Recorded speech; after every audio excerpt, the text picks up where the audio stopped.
early has been this weirdly life-changing habit for me. At some point in my life, I decided that I was going to start waking up at 5 a.m. every single day, and I read many articles, I watched many YouTube videos. I tried, and I tried again, and I tried again, and eventually it became consistent. With that extra time in the morning, I built my YouTube channel. With my YouTube channel, I ended up quitting my full-time job, all because I started waking up early. In this video, I want to talk about the things that I still do to this day to get myself waking up early that have been the biggest difference for me. Choose a better wake-up method. So usually when you are waking up early in the morning, you have a reason for it. You want to learn a language, build a business, read, meditate, whatever. And when you have your phone as your alarm clock, the first thing you're gonna do in the morning is pick it up, start scrolling, check your notifications, and get sucked into the world of your phone. Your morning routine really quickly can slip into this kind of routine. Instead, store your phone in a cupboard, in a drawer, in a box. Then get an actual physical alarm clock. They still sell these, and I think that they're getting so popular that they're even creating fancier versions of them. I have this one, and it's a Google Home one. So it's got lots of fancy settings if that's what you prefer. But you can also just get $5, $10 alarm clocks from your local cheap shop. Force yourself to move. So with that alarm clock, you want to put it so out of reach that you have to get up. And you also want to place it close to the first step of your morning routine. So my alarm clock is literally in my lounge room, so I have to get up and walk a fair way just to turn off my alarm. Where my alarm clock is in my lounge room is right next to my bathroom, which is the first place that I go in the morning, so that's the first step of my morning routine. So by the time I am there and I am turning off my alarm, I'm like, well, I might as well pop into the bathroom, and it kind of gets the ball rolling for me. Putting your alarm clock far away from you forces you to get up, which is especially important when it is cold. Putting it right next to the first step of your morning routine, it makes it so that you get the ball rolling and you're more likely to stay up. Trigger cortisol release. So you know how when you wake up at night and you need to go to the bathroom, you avoid turning on the lights at all costs, because you know that if you turn on the lights, your brain is gonna start working. You're gonna start actually thinking. You're not gonna be in sleep mode. When the lights turn on, your brain tends to turn on too. Use that to your advantage in the morning. Dr. Andrew Huberman, a Stanford professor, actually uses a ring light. So one of those ring lights some YouTubers use or some TikTokers use. He uses that, but he actually uses it all day because in his mind, because we're inside all day, we're mucking with our system. So having that ring light there lets his body know it's daytime. Obviously, the best option would be to literally step outside. Sometimes that's a really hard mental block to overcome, or it's dark where you are, or it's really cold. Your next best alternative is a bright white overhead light. Not only does it wake you up, but it's also just good sleep hygiene. It lets your body know consistently that at that time of morning is when your cortisol should start releasing. Your body goes light equals morning time. That's how it works. Therefore, if we are constantly exposed to light at this time, that means morning time. Have a why. You do not need to wake up early to work on your YouTube channel, to work on your business, to make any kind of money. You might want to wake up early because you don't want to be someone that lives to work. You want to do things for yourself outside of your 9 to 5. Maybe you want to journal, meditate, learn a language, learn the guitar. It's going to be really hard to motivate yourself to wake up early if you're just waking up early to wake up early, or if you're waking up early to do things that you're not actually looking forward to doing. If you can, integrate something that you really look forward to in your morning routine. So for me, nothing makes me happier than sitting there with my little coffee, reading my little book, taking my little notes. Michelle Seeger, a behavioral sustainability scientist, says, people are more likely to sustain behaviors that are essential to their daily lives in immediate and noticeable ways. So ask yourself, how can I make waking up early essential to my life in immediately noticeable ways? Things that immediately give you joy, give you happiness, or make your life better. So maybe you can immediately see how much better you feel after you journal in the morning, or how creative you feel after you work on your little mini burrito. Or maybe you can immediately notice how good you feel after your language learning lesson. Another class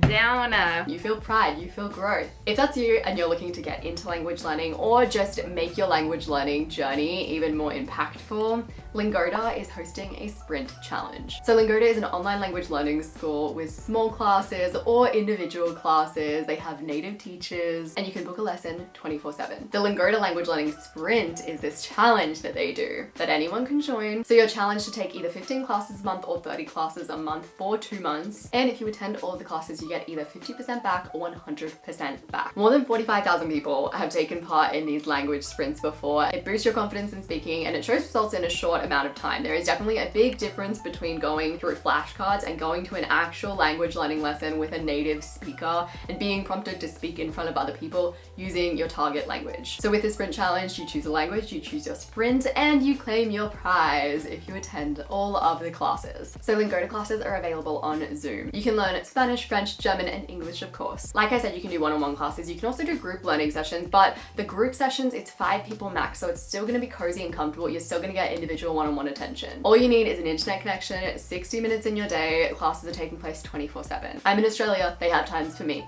No one ever has times for Australians. Lingoda can give you a language learning plan, or you can just follow or create your own. If you are looking to reach new heights in your language learning, complete the language learning sprint on Lingoda to stay motivated and committed to your goal. Click the link below for €20 or $25 off of your sprint registration. Once again, click that link below to join the language learning sprint, €20 off or $25. Have a winter cozy plan. Waking up in the summer, a breeze once you're used to it. Waking up in the winter, And that is why you need a winter cozy plan. How are you going to make your winter mornings as cozy as possible? How can you make waking up early when it's bloody freezing out there cozy, comfortable, doable? So for example, I always have my dressing gown right there ready for me to grab first thing in the morning. When I hop into my bathroom, which is the first place that I go, I have a heater sitting there that I can turn on. I am a baby. I also have a heater in my office, which is the next place that I go. I have these lights on first thing in the morning, so my room feels really cozy. I have 2 blankets sitting ready on my couch to be used, so I don't even notice the cold by the time I'm sitting down. Another thing that I have done in the past, I haven't bothered to set it up this year because it just hasn't seemed as big of an issue,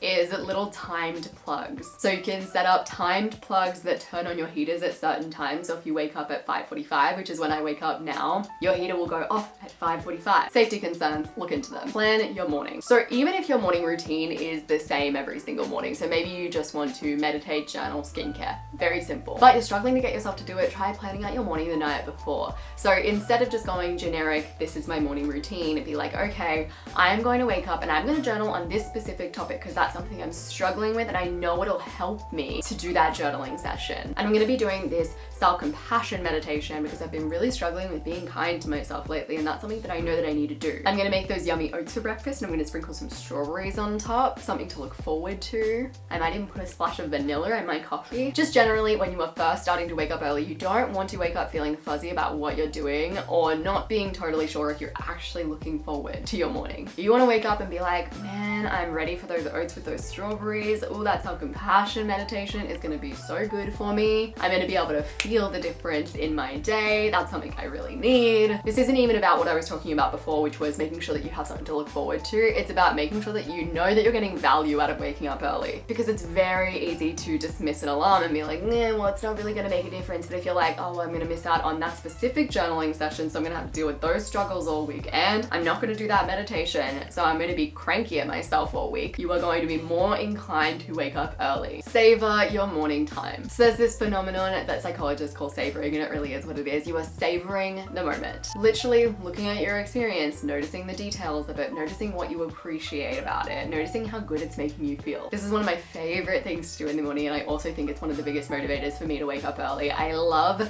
that morning feeling. Sitting on my couch, looking out the window, being reminded that I literally am a tiny speck on the earth and all of my problems are wildly insignificant compared to the enormity of the universe. Hearing the birds chirping, noticing the wind. It's these little pieces of magic that motivate me to keep on getting up early. And if you get into the habit of savoring those little pieces of magic, getting up early becomes easier. One way to trigger savoring is to sit there and do the 5, 4, 3, 2, 1 method. So 5 things you can hear, 4 things you can see, etc., etc. It forces you to notice those details and it puts you into this state of appreciation. Practice the habit before the habit. So waking up early and doing your morning routine is the habit that you want to develop. The habit before the habit is actually getting out of your bed, turning off the alarm clock, and putting on your moisturizer or whatever it is that you do first. In my video that's currently titled How to Do Goals Differently, Might Change, I talk a lot about practicing the habit before the habit. So the habit before the habit is kind of the push down the hill. Once you've gotten up, you've turned off your alarm, you're putting on your moisturizer, the chances of you keeping on going and staying up are so much higher. So it's really that habit before the habit that you want to get down, because once you get that ingrained in you, once you really get into the practice of doing that little first step, it's so much more likely that you're going to keep on going. So literally during the day, practice. You're lying down, you wake up, you get up immediately, you turn off your alarm, you go, you open your moisturizer. Practice that habit before the habit until it is embedded in your brain. You don't want to be thinking about what to do in the morning, you want to do. You want it to be automated. A lot of people talk about how habits are automated, but usually lengthy habits like a morning routine, that's not going to be automated. The automated part is going to be the start, and the start is what is going to get you rolling. Unless you've done it from day dot, your morning routine is always going to be a little bit effortful. But that habit before the habit, if you automate that, the likelihood of you following through is so much higher. Go to sleep on time. Something that no one seems to talk about in videos on waking up early is the fact that you do need to go to sleep on time. If you're going to sleep at 12, trying to wake up at 5, that's pointless. The reason that I wake up early is because my energy is better in the morning. If I tried to do what I do early at night, it wouldn't go well. The habit of waking up early needs to be accompanied by getting into the habit of going to sleep on time. So one of the things that I've invested in for myself to get myself to sleep early are these little bulbs. So you've got the pink bulb in the background, I have like an orangey bulb in the bedroom, and those are the only lights that we have on at night. So we turn off all the overhead lights, and you can get these from like $8 up to $30 depending on what kind of website you're getting them from. That's just a really easy switch that you can make to make yourself more likely to be sleepier quicker. Another thing you can do is get into the habit of deleting any apps that give you any kind of dopamine.